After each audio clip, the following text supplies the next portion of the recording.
Bonjour tout le monde, j'espère que vous allez bien.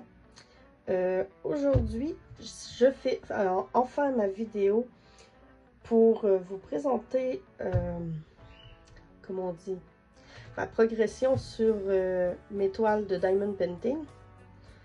Alors, je sais que nous sommes aujourd'hui, attendez un instant, le 12 juillet, et que normalement c'est une vidéo qui sort dans les alentours du 1er de chaque mois. Mais ce mois-ci, je n'ai pas pu la sortir avant... je n'ai pas pu la filmer avant le 12, puisque je filme cette vidéo le 12, comme j'ai dit.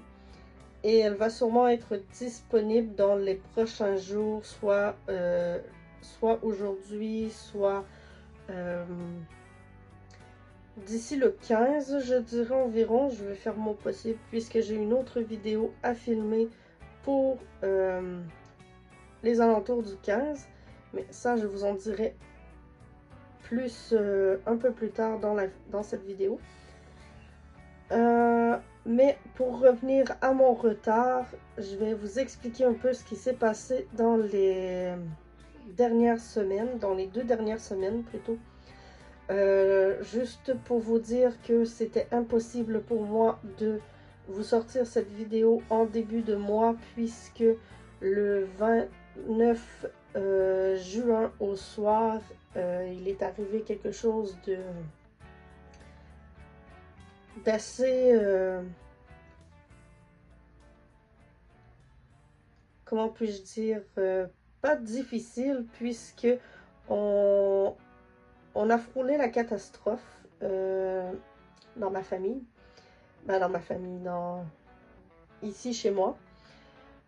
Nous avons dû appeler les pompiers puisqu'on était à risque d'avoir un incendie.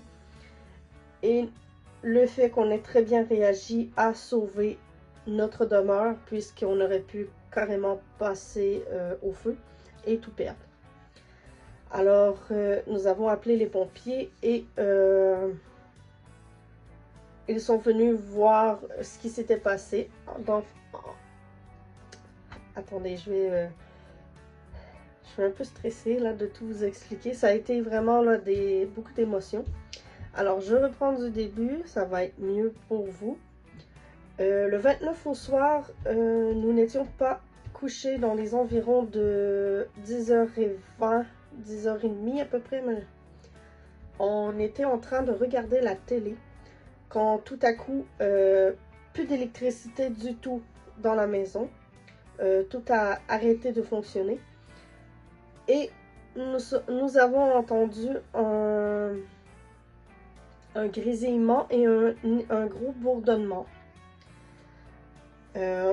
On s'est alors demandé ce qui s'était passé pour chercher un peu partout dans la maison, savoir qu'est-ce qui s'était passé, débrancher le micro-ondes, la bouilloire, débrancher un peu ce qui était branché, parce que le bruit qu'on avait entendu n'était pas très réconfortant. Et on s'est mis à tendre l'oreille, essayer de comprendre ce qui se passait, d'où venait le bruit, et on n'entendait plus rien. Et tout à coup, le grésillement est revenu. Mais cette fois-ci, nous avons vu par la fenêtre de la cuisine. La fenêtre, vous savez, certaines maisons, il y a une fenêtre au-dessus du lavabo. Et par cette fenêtre, nous avons vu des étincelles bleues violacées.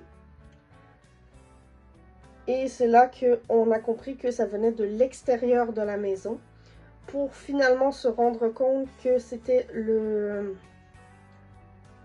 les fils électriques reliés à la maison qui faisaient des grosses flamèches à cause des branches. Ce soir-là, il y avait de la pluie, du vent, c'était pas une très belle température.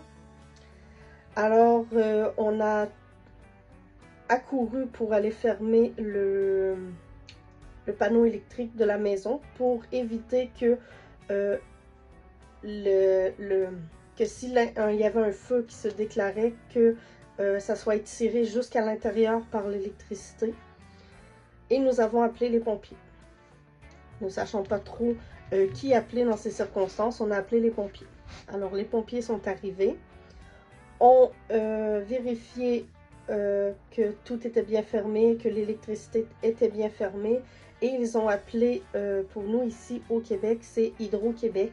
C'est une compagnie qui s'occupe justement de l'électricité, de tout ce qui est électrique,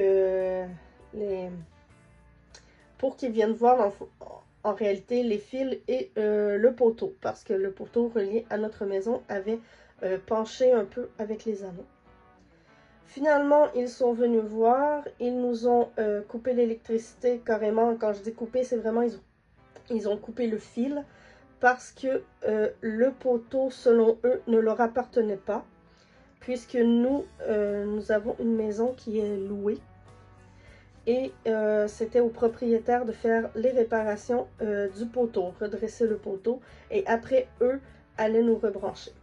Alors, nous avons été pendant 4 à 5 jours, si je me souviens bien, sans électricité du tout dans la maison. Et où j'habite, nous sommes sur un puits artésien, ce qui veut dire que quand il n'y a pas d'électricité, il n'y a pas d'eau. Donc, pas d'eau, pas de toilette fonctionnelle. Alors, j'ai dû être très rarement à la maison, puisque je ne pouvais pas vivre, je ne pouvais pas me faire à manger, je ne pouvais pas utiliser les toilettes. Nous n'avions aucune commodité. Il fallait aller chercher de l'eau chez des gens qu'on connaissait pour boire ou pour pouvoir au minimum utiliser la toilette quand on était à la maison pas très longtemps. Alors ça a été vraiment le chaos total, à savoir que pas d'électricité, les loisirs créatifs, j'en faisais un peu le jour quand j'étais à la maison, mais j'en ai pas fait souvent.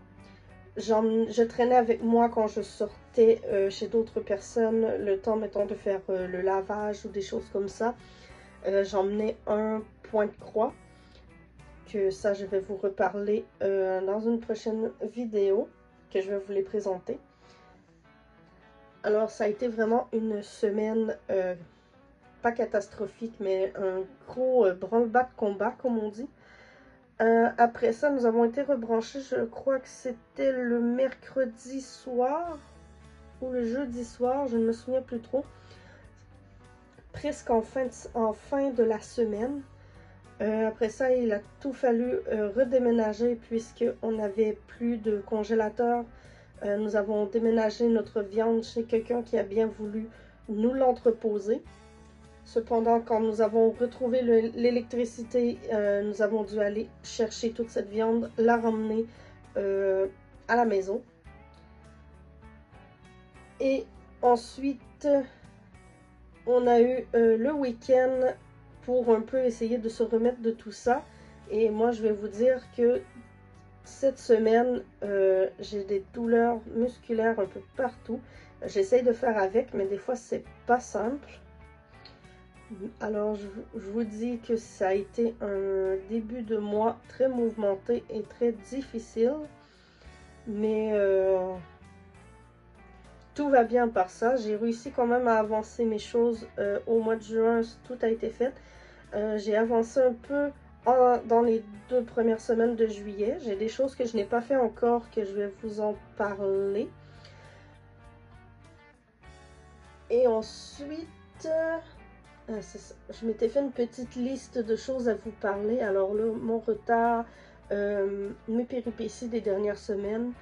J'ai également, je dois vous parler, certains l'auront probablement remarqué, mais ma chaîne a changé de nom. Puisque j'ai reçu dans les derniers mois plusieurs courriels concernant ma compagnie, entre guillemets, puisque je n'ai pas de compagnie à moi personnellement.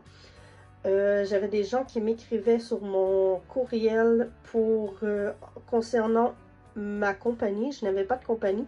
Et après quelques recherches, j'ai remarqué qu'il y avait une compagnie de Diamond Painting qui portait le même nom que ma chaîne à une lettre de différence. Alors les gens, comment je peux dire ça? Les gens pas se trompaient, mais pensaient que c'était ma compagnie et finalement non, pas du tout. Alors pour éviter la méprise, encore une fois, j'ai décidé de changer le nom de ma chaîne. Alors, ma chaîne s'appelait avant Brodiams. Maintenant, elle est devenue Sorcellerie et Doigts de Fée. Alors, pour le côté un peu sorcellerie, pourquoi j'ai choisi ce nom? Ça vient du fait que j'ai une grande passion, pour ceux qui me suivent depuis un moment, ben, vous savez, j'adore tout ce qui est nature, animaux, les étoiles, la magie, la féerie, des choses comme ça. Et doigt de fée, ben, ça revient un peu au côté féerie, mais aussi quand on parle de quelqu'un qui a des doigts de fée, c'est quelqu'un qui fait des belles choses. Et justement, ben, je fais des loisirs créatifs, je fais beaucoup de choses, je touche à beaucoup de choses, je suis assez curieuse. Alors je me suis dit, bah, c'était le nom parfait pour ma chaîne et repartir un peu sur un nouveau chapitre, comme on dirait. Alors je répète le nouveau nom de ma chaîne, mais vous allez le voir dans le bas, en dessous de ma vidéo. Vous allez sûrement le voir à côté de mon logo. Ce n'est plus Brodiams Loisirs Créatifs, mais c'est maintenant, je mets des R partout. Maintenant, Sorcellerie et Doigts de Fée. Alors, ensuite, nous sommes rendus au sujet de cette vidéo, la présentation de ma progression sur mes toiles. Alors, depuis le début de la vidéo, vous avez sûrement reconnu la magnifique toile du Grand Voyage que j'ai fait pour le Grand Voyage de Amélie de la chaîne Design et Diamant. Alors, la case que j'avais à faire, je ne me souviens plus trop c'est laquelle.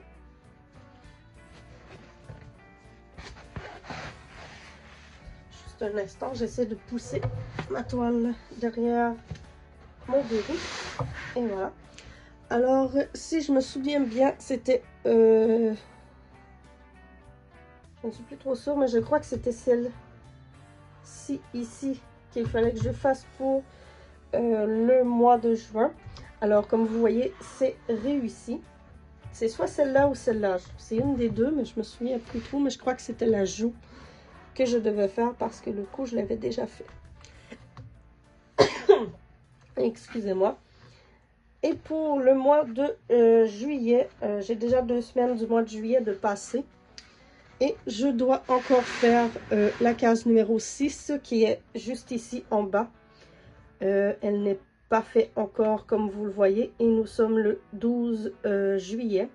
Je vais essayer de la faire prochainement. Puisque je vais manquer de temps sinon. Mais c'était pour la première toile. J'ai oublié de me dire que c'est une toile qui provient de la compagnie Laisse-toi briller, qui est une compagnie québécoise. J'avais envie de tester. Je crois que je l'ai acheté l'année dernière et je l'ai commencé presque l'année dernière aussi. Et j'ai décidé de finalement la prendre pour le grand voyage de Amélie parce que je ne travaillais pas vraiment dessus. Mon ressenti pour le moment, ben, la pose, elle est très belle. Les diamants sont super. La seule chose, c'est au niveau des couleurs que je ne suis pas certaine puisque, comme vous avez vu là dans ma case du mois, j'ai énormément de bleu et de beige crème dans le renard. Alors, je ne sais pas ce que ça va donner au final, mais pour l'instant, je suis un peu mitigée au niveau des couleurs. Alors, bon. Je vais voir ce que ça va donner pour les prochaines cases, mais pour l'instant, il n'y a que le rendu couleur que je trouve vraiment étrange. Et aussi le fait que, je ne sais pas si je l'ai déjà dit, mais que la charte n'est pas numérotée. Je ne sais pas si je peux vous montrer la charte juste ici. Comme vous voyez, j'ai rajouté les chiffres à la main puisque j'avais rien de numéroté et j'avais besoin de numéros pour le rangement que j'ai choisi pour cette toile. Alors c'est la seule chose que je trouve un peu dommage. Et regardez pas la tache ici là. Ça c'est mon chat qui a marché sur ma toile avec sa patte mouillée. Et le fait que ça l'ait comme un peu effacé, là, ça, je trouve ça un peu dommage. Là, j'ai des toiles que mes chats ont déjà marché dessus avec leurs pattes mouillées et ça l'a jamais fait ça. Bon, mais quand je dis c'est mon chat, c'est mon vieux chat qui est malheureusement décédé, mais il m'a laissé des petites traces comme ça un peu partout. Alors, prochaine toile. Je sais que d'habitude, je présente une autre toile en premier, mais cette fois-ci, je vous présente mon lion de l'Essentiel ADP. C'est une 50 par 60 cm en diamant carré et elle possède 79 couleurs, dont, attendez, un Glow in the Dark, 1, 2, 3, 4, 5, 6, 7, 8, 9, 10, 11, 12, 13, 14, 15 AB et 2 cristaux. Elle est vraiment magnifique et comme vous voyez, j'ai 2 bandes de fées. Un petit peu de poil dessus. Mais j'ai 2 bandes de fées sur la toile. Elle est vraiment très jolie. Je ne sais pas si on la voit à la caméra. Parfait. Alors j'ai 2 bandes de fées. Je vais essayer de vous introduire des photos des toiles au complet, vu que certaines toiles on ne les voit pas au complet dans ma vidéo. Je vais faire pareil avec l'autre d'avant, vous l'avez sûrement déjà vu, mais je vais insérer, je vais prendre des photos des toiles au complet et vous les insérer dans la vidéo pour que vous puissiez voir la toile au complet, combien j'ai fait et combien il me reste. Alors c'était pour mon lion.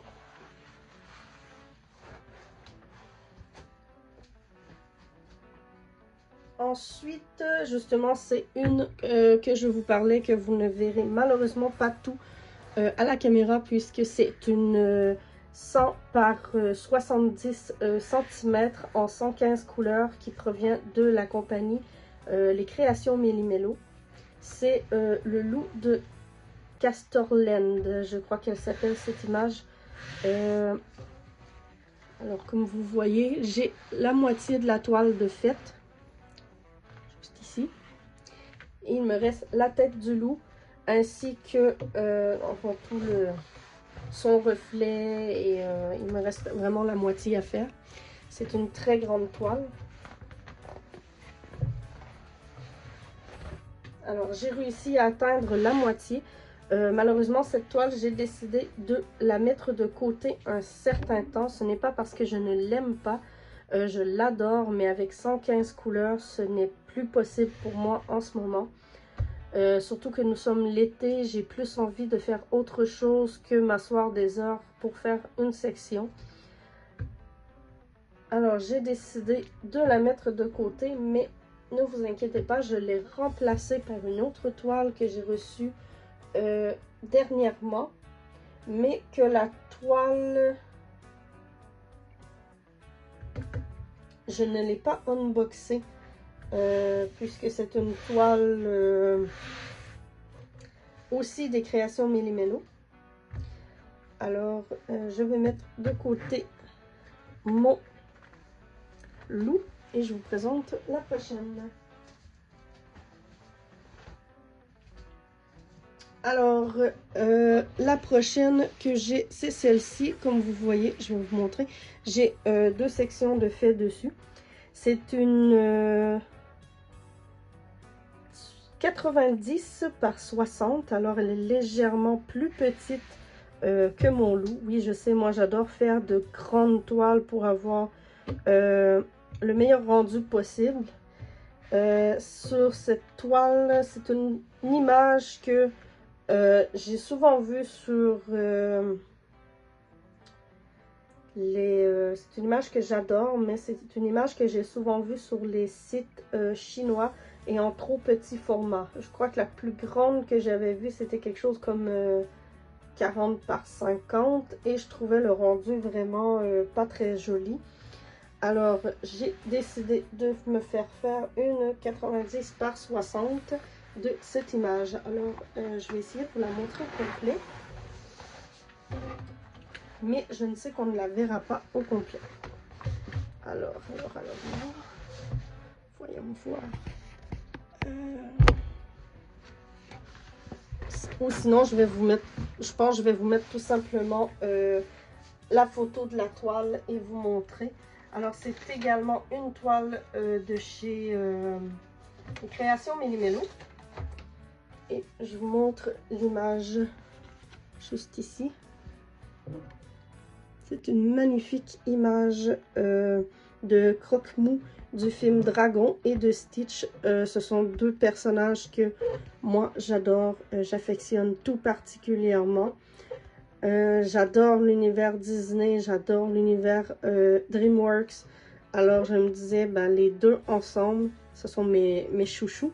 Alors les deux ensemble, je trouvais l'image parfaite avec des petites abeilles, un papillon sur la tête à Croque-Mou. Je la trouve magnifique.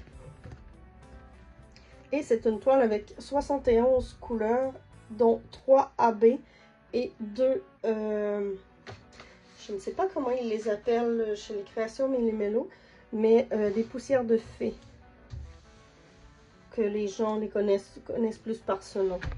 Alors j'en ai déjà posé quelques-uns, poussières de fées, et j'en ai un peu ici. Et un peu éparpillé là, ici dans le haut.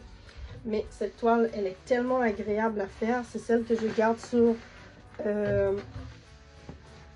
sur ma table en permanence, puisque c'est celle que je travaille en ce moment.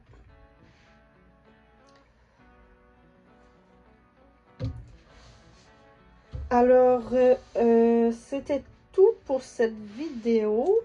Mais je vous dis, je vais faire une vidéo pour... elle va peut-être sortir après celle-ci ou en même temps.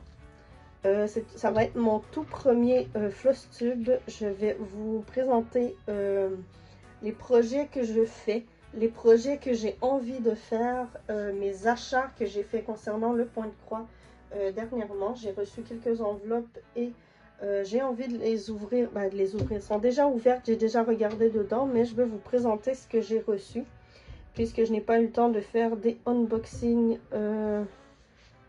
ou des unbagging, parce que c'est plus des sacs, mais bon.